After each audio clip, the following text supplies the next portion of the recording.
When we have guests over, it is common practice to clear out one room, call it the guest room, and then hand it over to our guests. This is the Mysore Maharaja's idea of a guest room. The Lalita Mahal Palace was exclusively built for the Viceroy of India back in the day, and today it plays host to us with the new Yezdi Roadster. And just like the palace, the Yezdi Roadster also has a lot of importance towards aesthetics. Although it looks very similar to the motorcycle it replaces, the new colors, graphics, and the way the whole motorcycle has been put together gives it a very subtle yet refreshed look.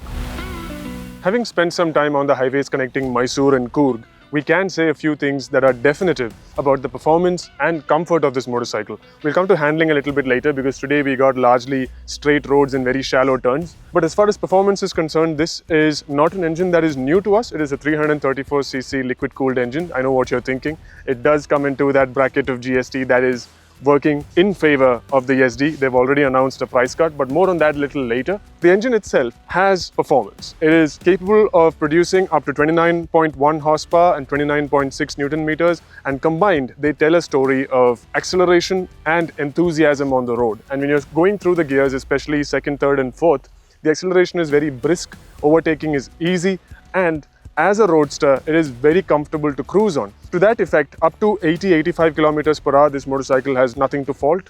But then a little after 80 kilometers per hour, things get a bit buzzy to the point that you can see almost nothing in the rear view mirrors. But if you're able to live with that, then acceleration continues all the way to triple-digit speeds. But then you have to be in the right mode. So with the Roadster, Yezdi have introduced two power modes. So whenever you turn the key on and off, the motorcycle always starts in city mode, which is detuned, reduced power torque curve, which limits the motorcycle's top speed and power delivery up to 100 kilometers an hour. To switch it into power mode, what you have to do is long press the M button for about 5 seconds, and that gives you the full potential of the motorcycle. And today we were able to touch speeds of just over 130 kilometers per hour on the highway. And for this motorcycle, that seems to be more than enough for this particular use case.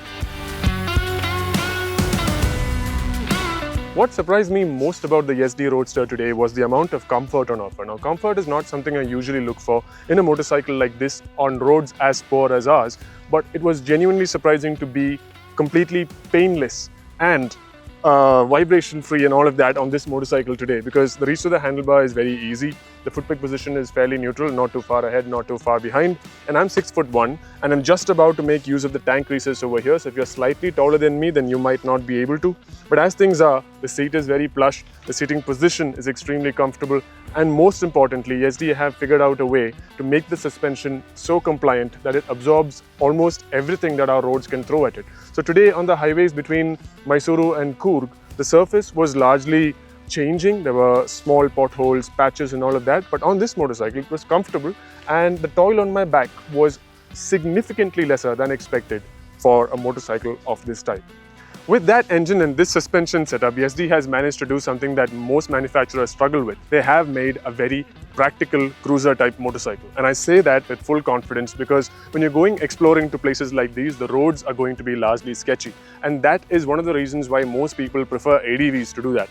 But then this motorcycle is able to offer the kind of comfort that you need in town and also the practicality that you need when visiting places like this. And it works right into Yezdi's ethos of being a manufacturer that makes motorcycles for nomads. And as far as that is concerned, the Roadster fits the bill perfectly. Over the past couple of days, we have explored the region of Karnataka that lies between Mysuru and Coorg, and it has been an amazing experience, and what a motorcycle to do it on. The Yezdi Roadster, with its dual character, it can be calm and serene on one side, and in power mode, it can be outright rowdy on the other.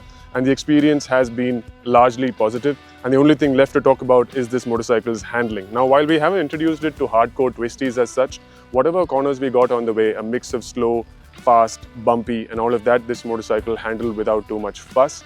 and it behaves in a way that does not provoke the rider to do anything, nor does it feel underwhelming. So overall, a neutral setup in terms of handling, and that's all you can really ask of a cruiser motorcycle, to do what the rider wants it to do. And in that regard, I think Yezdi have sealed the deal with the Roadster, and the biggest advantage of this motorcycle right now is going to be the GST 2.0, which certainly works in its favor. The difference in pricing is largely based on the color schemes, because mechanically the rest of the motorcycles are largely the same, except the top-end model, which has a different handlebar and different aesthetic updates throughout.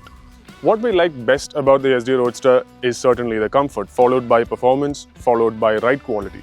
The rest of the motorcycle's attributes are also good, but not anything that sets it apart as a benchmark in the segment.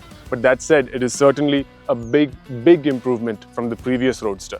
Two areas of improvement that could certainly make the Roadster experience better for me include refinement and the ability to leave the power mode selected as it is. Because right now what happens is, every time I switch off the key, the motorcycle resets back into city mode, and then I have to press the button and put it back into power, which can be a little bit annoying at times. Now, several people asked us on the internet about the availability of a backrest. Well, as you can see, it is available. And I feel with that, we have told you everything that you need to know about this new Yezdi Roadster. If there is something that we haven't addressed, ask me in the comments and we will get back to you promptly. This is Joshua Verghese signing off for MAT.